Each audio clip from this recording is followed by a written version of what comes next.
The air in Jerusalem on that ordinary afternoon tasted of sun-warmed stone and the faint sweet smoke of cedar wood. Children chased pigeons in the narrow alleyways, their laughter echoing off the ancient walls.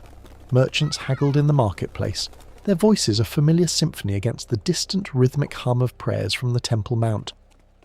Above it all, the golden roof of the first temple shimmered under a sapphire sky, a beacon of faith, a testament to a promise made thousands of years before. Imagine standing there, feeling the worn cobblestones beneath your feet, smelling the spices and fresh-baked bread. Picture the faces, men with long beards and thoughtful eyes, women with colourful head coverings, their hands busy with daily tasks.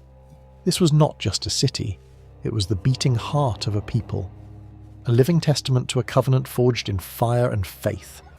For generations they had built their lives here, rooted in a land promised to their ancestors, guided by laws whispered on a mountaintop.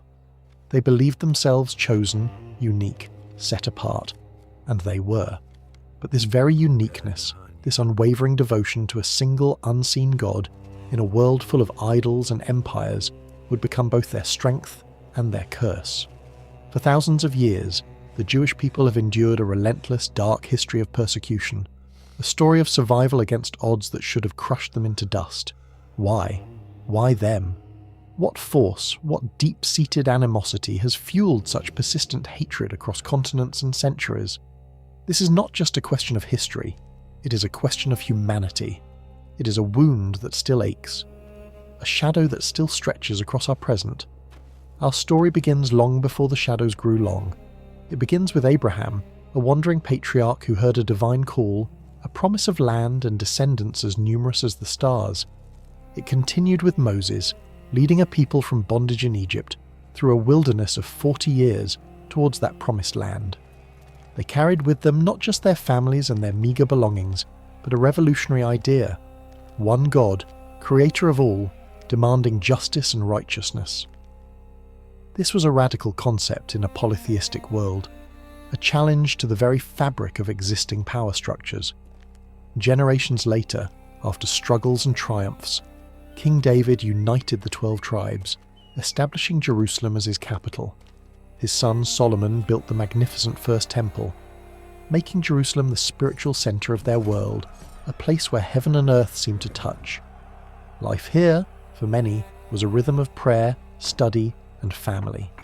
Consider Eleazar, a young scribe in the 7th century BCE, his fingers stained with ink, his mind alight with the ancient texts. He spent his days in a quiet corner near the temple courts, meticulously copying scrolls of Torah, each letter a sacred trust. He was learning the history of his people, the stories of creation, the laws given at Sinai. He saw himself as a link in a chain stretching back to Moses, forward to generations yet unborn. His father, a stonemason, had helped repair parts of the temple, his hands knowing the weight and texture of every stone. Eleazar's mother wove intricate tapestries for the priestly vestments, her craft a form of devotion. Their lives were interwoven with the very fabric of their faith, their city, their identity.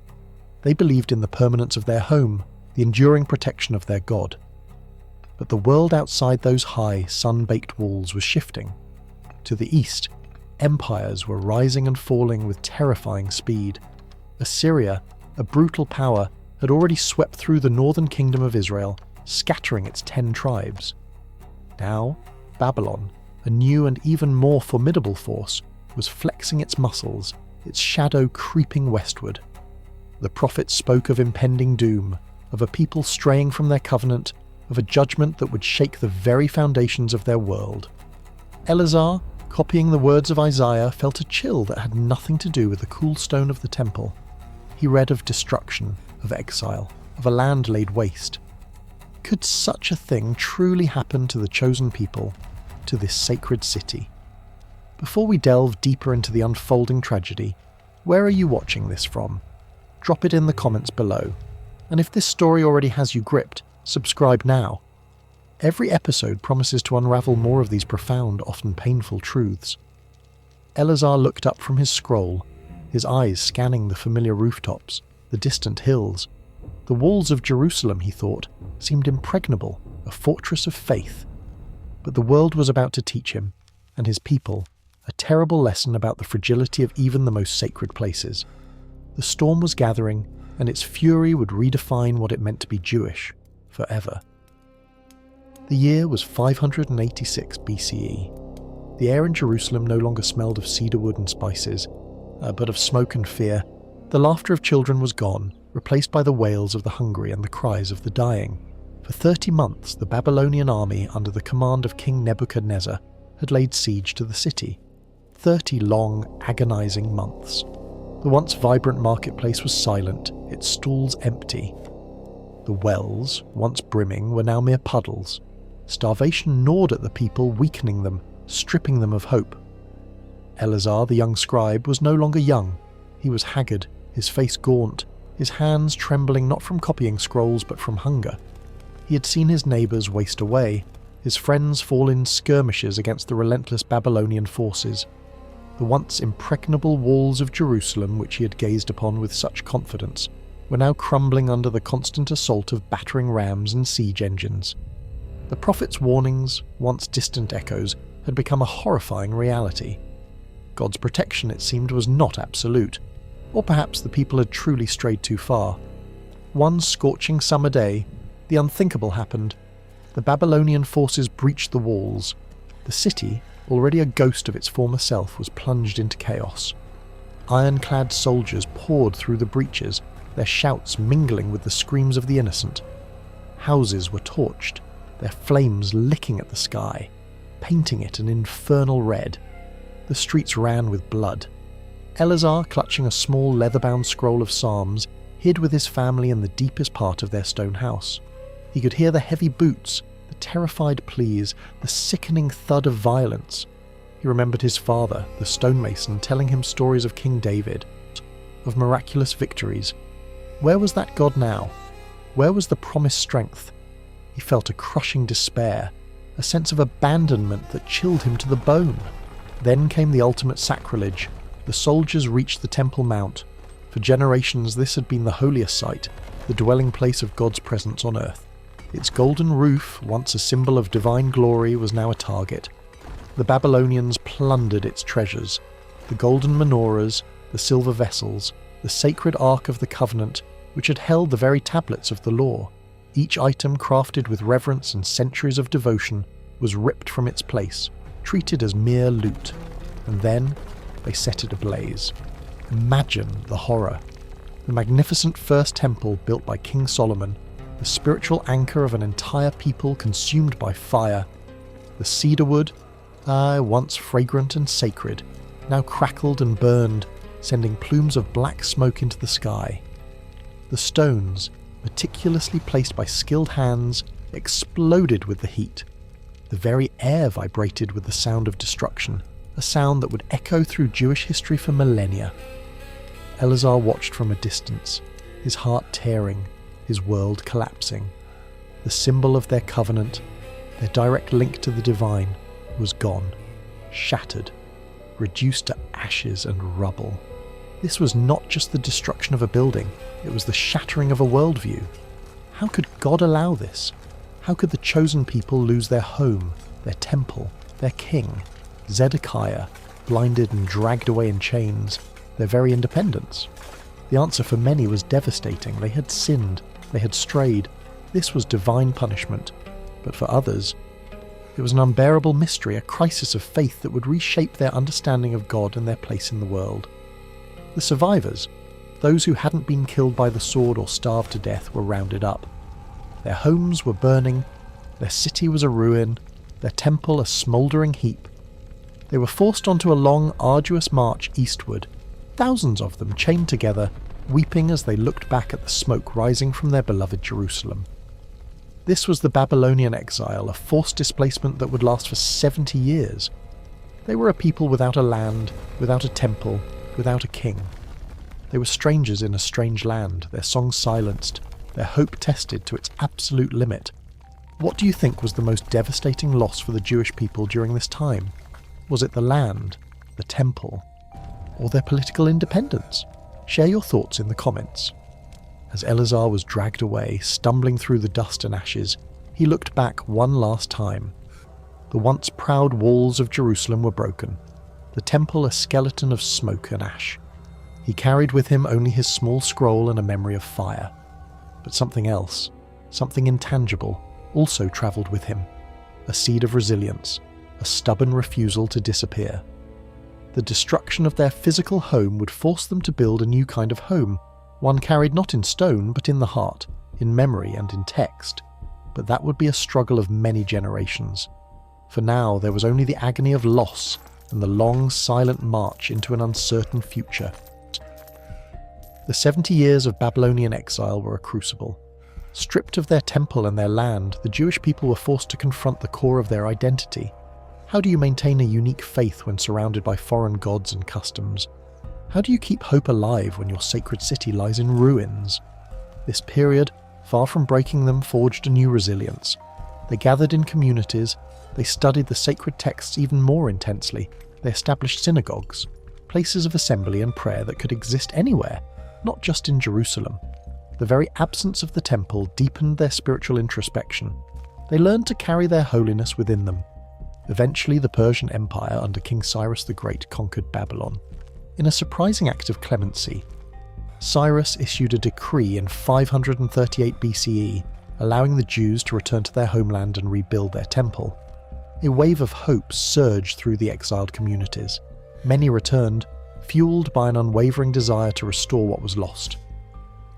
The Second Temple was eventually completed, a testament to their enduring faith, though it never quite achieved the grandeur of the first. But the return to Zion did not mark an end to their troubles. It was merely a pause in a long, relentless saga of persecution. The land of Israel remained a small province, caught between warring empires, Persian, then Greek, then Roman. Each new conqueror brought their own culture, their own gods, their own demands for loyalty, demands that often clashed violently with the uncompromising monotheism of the Jews. Consider Judah Maccabee, inner warrior priest in the 2nd century BCE. The Greek Seleucid king, Antiochus IV Epiphanes, attempted to Hellenize the Jews, forcing them to abandon their customs, to worship Greek gods, even desecrating the Second Temple by sacrificing pigs on its altar. This was an affront beyond imagining. Judah, along with his father and brothers, refused to submit. They launched a desperate, improbable rebellion against the mighty Seleucid army. For years they fought, a small band of devoted warriors against a vast empire. Their story is one of fierce resistance, of a people willing to die for their faith, for their right to be themselves. They eventually succeeded, rededicating the temple and establishing a brief period of Jewish independence. This victory is still celebrated today in the festival of Hanukkah. But even this triumph was fleeting. The shadow of Rome was growing. By 63 BCE, the Roman general Pompey marched into Jerusalem, establishing Roman rule. The Jews became subjects of the greatest empire the world had ever known, an empire that demanded absolute obedience and reverence for its emperors, often deified. This was a direct collision of two incompatible worldviews. The 1st century CE was a cauldron of tension. Roman governors were often heavy-handed and insensitive to Jewish religious sensibilities. Jewish factions, from the zealous Sicarii to the scholarly Pharisees, debated how to respond to Roman occupation. The air was thick with messianic expectation, a desperate hope for a divine deliverer who would free them from foreign rule. This simmering resentment finally erupted in the Great Jewish Revolt, which began in 66 CE. It was a catastrophic miscalculation. The full might of the Roman Empire, led by generals Vespasian and then his son Titus, descended upon Judea. The war was brutal, marked by sieges, massacres, and unimaginable suffering. Josephus, a Jewish historian who witnessed these events, recorded the horrors in vivid detail. He spoke of starvation so severe that people resorted to cannibalism, of crucifixions lining the roads, of a city tearing itself apart from within even as the Romans battered its walls. Imagine Rachel, a mother in Jerusalem watching her child waste away during the Roman siege. She'd heard the stories of the First Temple's destruction, of the Babylonian exile, but those were ancient tales. This was now. This was her child, her home, her world crumbling around her. She prayed, she wept, she cursed the heavens. The cries of the dying were constant, a mournful dirge for a doomed city. The climax came in 70 CE. The Roman legions, after months of relentless siege, breached Jerusalem's walls. Just as in the time of Nebuchadnezzar, the city was plundered and burned. And then, once again, the unthinkable. The Second Temple, the heart of Jewish life for 500 years, was utterly destroyed. It was not merely damaged, it was razed to the ground, stone by stone, fulfilling a prophecy that not one stone would be left upon another. This was a destruction even more profound than the first. The first temple was rebuilt. But the Second Temple's destruction marked the end of an era. It meant the end of the sacrificial cult, the end of the priesthood as it had been known, the end of a centralized religious authority. It was a complete rupture with the past, a devastating blow that would reshape Judaism forever. The Romans commemorated their victory with the Arch of Titus in Rome, depicting the spoils of the temple, including the golden menorah, being carried in triumph. It was a stark, brutal message. Rome had conquered. Rome was supreme. The Jewish people once again were scattered, their land devastated, their spiritual home obliterated. The question of why us now echoed with a new agonizing intensity. And the answer for the Romans was simple, because they dared to defy Rome. But the seeds of a deeper, more insidious hatred were also being sown, hatred that would fester and grow in the centuries to come, transforming defiance into something far more sinister. What do you believe fuels this persistent defiance against overwhelming odds? Is it faith, culture, or something else entirely? Share your thoughts below. The story of Jewish persecution is not just about destruction. It's about an unyielding spirit that refuses to be extinguished. A spirit that would be tested again and again across empires and ages in ways that defy human comprehension. The destruction of the Second Temple in 70 CE was a wound that never truly healed. It launched the Jewish people into nearly 2,000 years of exile, known as the diaspora, meaning scattering. No longer centered around a temple or a homeland, Judaism transformed. The rabbis, the spiritual leaders, became central, interpreting the Torah and developing new forms of worship and community life that could thrive anywhere. Synagogues, once secondary to the temple, became the primary centers of prayer, study, and communal gathering. It was a remarkable adaptation, a testament to an unyielding spirit. But this period was also one of relentless, often brutal persecution. The Roman Empire, after crushing the Bar Kokhba revolt in 135 CE, renamed Judea Syria Palestina to erase any Jewish connection to the land. They forbade Jews from entering Jerusalem. This was not just a military defeat, it was an attempt at cultural annihilation.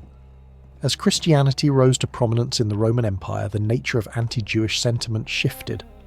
Early Christians, seeking to define themselves, often emphasized their break from Judaism, portraying Jews as having rejected Jesus and therefore being divinely punished. This theological animosity became deeply embedded in Christian doctrine and laying the groundwork for centuries of discrimination. Throughout the Middle Ages, Jews in Christian Europe were often treated as outcasts, Christ-killers, condemned to wander the earth. They were restricted from land ownership, forcing many into professions like moneylending, which was forbidden to Christians. This created a dangerous stereotype, fueling resentment. They were compelled to live in segregated areas called ghettos, wear distinctive clothing, and were often scapegoated for every societal ill, from plagues to economic downturns. Imagine Samuel, a Jewish merchant in a German town in the 1200s. He lived with his family in the crowded ghetto, separated from the Christian quarter by locked gates at night. He spoke the local German dialect, but also Hebrew, the language of his prayers, and Yiddish, the language of his home. His days were filled with trade, his evenings with study and prayer. He was a respected merchant, but he knew his place. He knew the precariousness of his existence. One day, a rumour spread through the town. A Christian child had gone missing. Fear, fueled by ignorance and ancient prejudices, quickly turned to accusation. Whispers of blood libel, the horrific, false accusation that Jews murdered Christian children to use their blood for Passover rituals, spread like wildfire. Samuel had heard these stories before, always followed by violence. He gathered his family, his wife Esther, clutching their 2 young children. They could hear the shouts from outside the ghetto walls. A mob was forming, inflamed by the local priest's fiery sermons. The gates were not strong enough to hold them. Samuel remembered his grandfather telling him stories of the Crusades, when entire Jewish communities were massacred in the name of God. He looked at his children, their faces pale with terror, and felt a profound, aching helplessness. The mob broke through. Houses were ransacked, books burned, people beaten, some killed. Samuel and his family managed to hide, trembling, listening to the destruction. They survived that night, but the trauma, the fear, the constant threat of violence became an indelible part of their lives. This was not an isolated incident. It was a pattern repeated across Europe, generation after generation. From the Spanish Inquisition in the late 1500s, which forced Jews to convert or face torture and expulsion, to the Cossack massacres in Eastern Europe in the 1600s, which annihilated hundreds of thousands of Jews, the pattern of persecution was relentless. Jews were expelled from England, France, and many German cities, forced to pack their meagre belongings and seek refuge elsewhere, only to often face similar treatment in their new homes. What historical event or period of persecution do you find most difficult to comprehend? Share your thoughts in the comments. Yet, through it all, they endured. They preserved their traditions, their texts, their language, their sense of community. They found strength in their faith, in their shared history of suffering and survival. They produced brilliant scholars, philosophers, and mystics, enriching the very cultures that sought to oppress them. The question remained, why this unending cycle? Why this unique and persistent animosity? The answers were complex, rooted in theological differences, economic resentment, and a deep-seated fear of the other. But the consequences were always the same: fear, displacement, and death. And the darkest chapter was yet to come, a chapter that would redefine the very meaning of human cruelty. The centuries of prejudice, the theological condemnation, the economic resentment, the repeated expulsions, all of it coalesced into a hatred that, in the 20th century, reached an unimaginable crescendo: the Holocaust. This was not just another pogrom or expulsion. It was an industrialized, systematic attempt to annihilate an entire people. 6 million Jews, 1/3 of the world's Jewish population, were murdered. Imagine Sarah, a young woman in Warsaw, Poland in 1939. And she had heard stories from her grandparents about pogroms, about the struggles in Russia, but those seemed like distant echoes. She lived in a vibrant Jewish community, rich with culture, language, and faith. She fell in love, dreamed of a family, a future. Then came the German invasion. The world shifted. Laws were enacted, stripping Jews of their rights, their property, their dignity. Ghetto walls rose again, but this time they were not just to separate, they were to trap. Sarah, her family, and hundreds of thousands of others were confined to the Warsaw Ghetto, a place of starvation, disease, and constant fear. She saw her friends disappear, her neighbours taken away in the night. The stories of gas chambers and mass shootings began to filter in, horrifying whispers that seemed too monstrous to be true. But they were true. Sarah's dreams of a future evaporated, replaced by the daily struggle for survival, the desperate hope for a miracle that never came. She was eventually deported to Auschwitz, where her life and the lives of her entire family were extinguished in the smoke of the crematoria. The Holocaust was a cataclysm, a moment when humanity looked into its darkest mirror. It shattered not only millions of lives, but also the illusion of progress, the belief that such barbarism was a relic of the past. The question, why us, now screamed from the ashes of Auschwitz, a question that demanded not just historical context, but a profound moral reckoning. Yet, even from this abyss of destruction, something new emerged. The sheer scale of the horror, the undeniable evidence of systematic genocide, created a global imperative: never again. This sentiment, combined with the enduring Zionist dream, a dream born in exile, nurtured by persecution, led to the establishment of the State of Israel in 1948. After nearly 2,000 years, the Jewish people had a homeland again. This was a rebirth, a phoenix rising from the ashes. It was not a simple or peaceful birth, but it was a testament to an indomitable will to survive, to thrive, to reclaim a narrative that had been defined by suffering for so long. For many, Israel became a sanctuary, a place where Jews could finally be masters of their own destiny, safe from the whims of foreign rulers and the hatred of their neighbours. But the establishment of Israel also brought new complexities, new conflicts, and new forms of anti-Jewish sentiment, now often disguised as anti-Zionism. The ancient hatred, it seems, can morph, adapt, and reappear in different guises. The history of Jewish persecution, therefore, is not a closed chapter. It is a living, breathing narrative that continues to unfold. So, why them? Why has this particular people endured such relentless hatred for thousands of years? The answer is not simple, but multifaceted.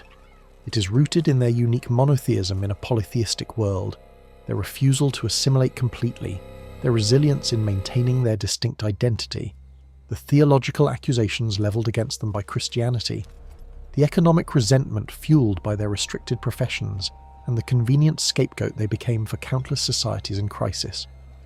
It is a story of difference, perceived as threat, but it is also a story of extraordinary resilience. From the destruction of the first temple, they learned to carry their faith within them, turning text into homeland. From the destruction of the second temple, they transformed their religion, making it adaptable to any land, any era. From the ashes of the Holocaust, they rebuilt not just lives, but a nation. They did not just survive, they found ways to create, to innovate, to contribute immeasurably to every field of human endeavour, from science to art to philosophy. The dark history of Jewish persecution is a stark reminder of humanity's capacity for hatred, but it is also a testament to the enduring power of faith, culture, and an unbreakable spirit. It teaches us that even in the face of absolute destruction, there can be rebirth. It shows us that identity, when deeply rooted, can withstand the fiercest storms. What surprised you most about this long, dark history? Share your reflections in the comments below. Let's continue this vital conversation, because understanding the past is our best hope for building a more just and compassionate future. The story of the Jewish people is a mirror reflecting not just their pain, but our shared human journey, a journey that demands we never forget and always strive for better.